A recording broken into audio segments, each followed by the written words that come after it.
At an ancient crossroads approximately 70 kilometers from Siem Reap lies a lost jungle temple that dates to the early 12th century. It was first stumbled upon by French explorers 700 years later. We're on the road less traveled, and this is Beng Mealea.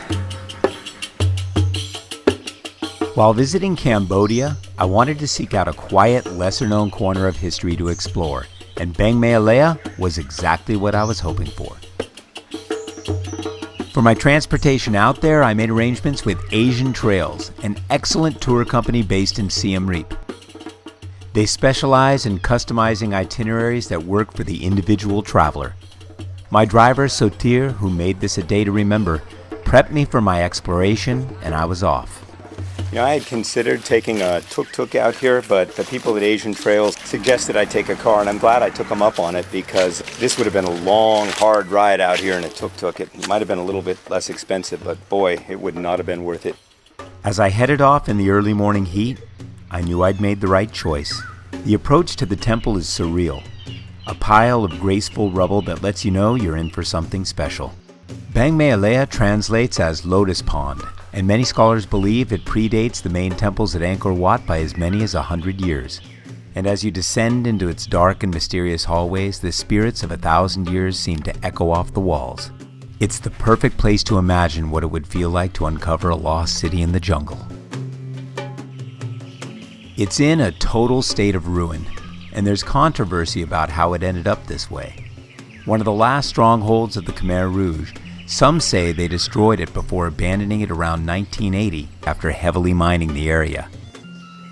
But written accounts by the early explorers who uncovered it indicate it's been this way for centuries. However it got to this state, it's the perfect place to channel your inner Indiana Jones. I had a blast exploring ancient hallways and crumbling temple walls, clearing cobwebs and crawling into spaces that had been deserted for a long time made history real to the touch.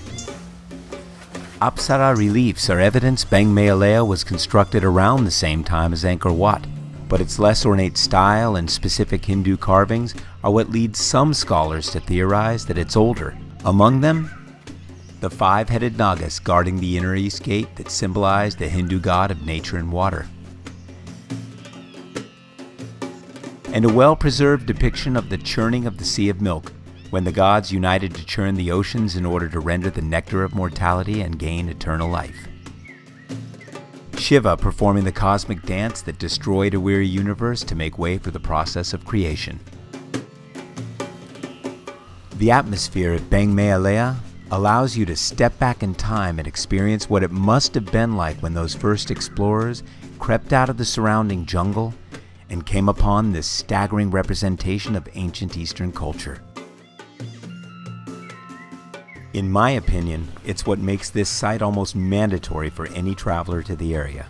If you only have one day in Siem Reap and can only go to one temple, I would be tempted to say skip Angkor Wat and come to Beng Mealea. But keep in mind, I'm on the road less traveled. So many iconic destinations have difficulty living up to the hype when you finally reach them. And that's why I often like to go left when most others go right. And that's when the road less traveled can lead you to a place like Beng Mealea.